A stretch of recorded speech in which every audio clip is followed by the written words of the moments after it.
Nah, di banyak negara lain, saudara-saudara, ya, kriminalisasi terhadap perbedaan pendapat, kriminalisasi terhadap pernyataan yang kritis itu sudah ditinggalkan. Karena demokrasi itu hanya ada kalau perbedaan pendapat dan pernyataan kritis itu dibolehkan. Ya.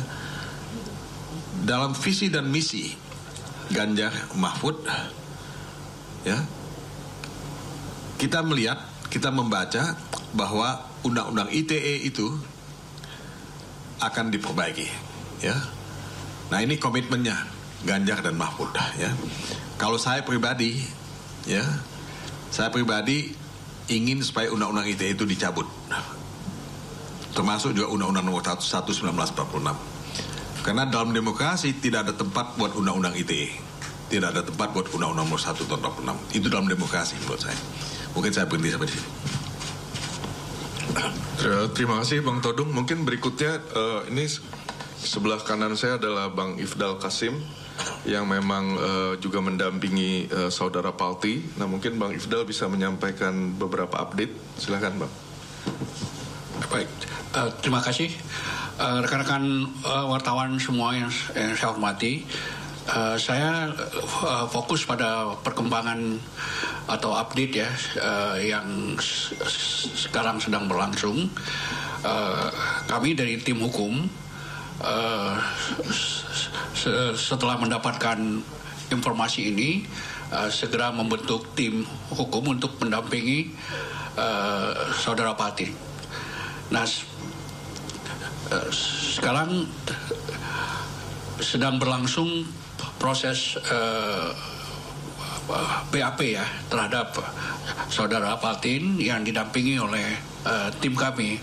Ada sekitar 6 lawyer yang mendampingi Paltin di Baris Krim sekarang ini.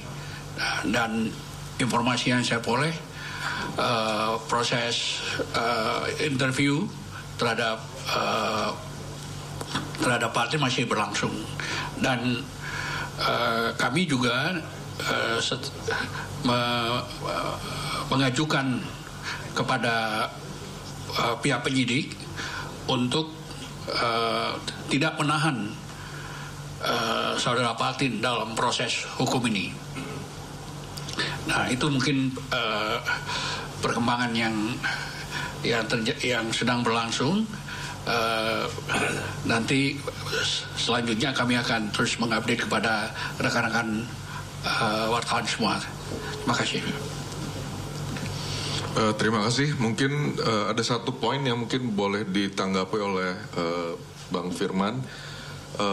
Tadi saya berkonsultasi dengan seorang mantan pejabat tinggi Kominfo yang terlibat langsung dalam perumusan Undang-Undang ITE, di mana beliau juga berkonsultasi dengan teman-teman yang selama ini aktif mengadvokasi revisi Undang-Undang ITE.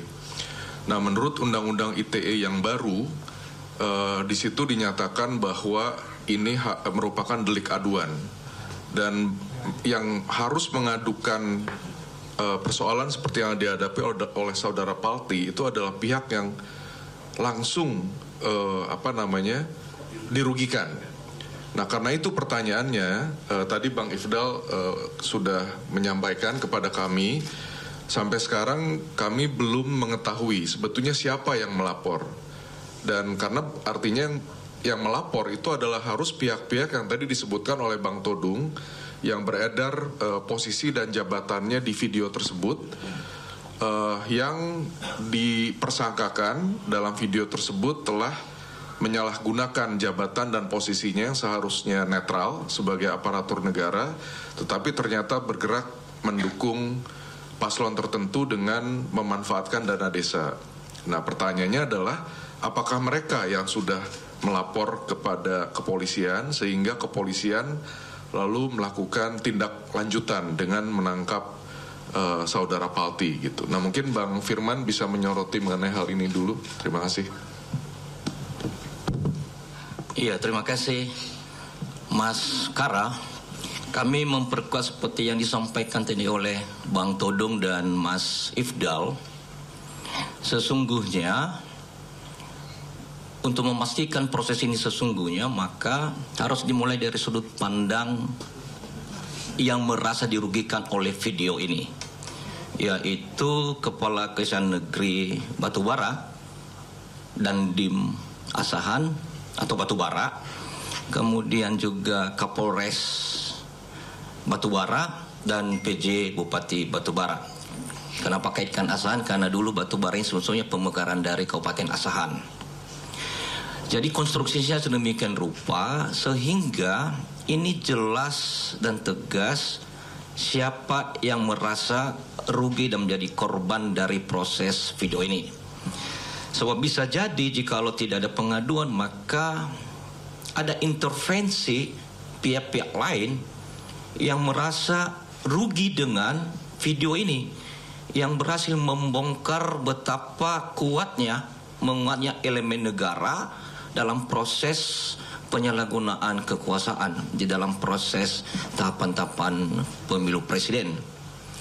Dan kami ingin sesungguhnya selain ada pendampingan dan pembelaan terhadap Palti Huta Barat, kita harus kembali ke isu pokok bahwa ada elemen negara dari sudut pandang video ini yang terlibat secara terstruktur, sistematis dan masif untuk menggunakan kekuasaan dan menyalahgunakan kekuasaan. Jadi kami berharap kita jangan lari dari isu pokok sebenarnya. Sebab bisa jadi proses penangkapan, proses penahanan terhadap Palti Huta Barat untuk menyemburkan ketakutan-ketakutan kepada publik dan untuk mengalihkan isu yang sesungguhnya.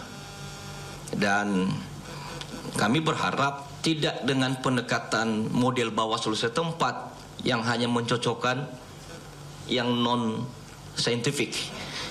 Ya, harus dilakukan dengan proses digital ya, forensik digital, dan oleh tim independen. Karena kita tahu betul juga bahwa Gakumdu itu terdiri unsur kejaksaan dan kepolisian.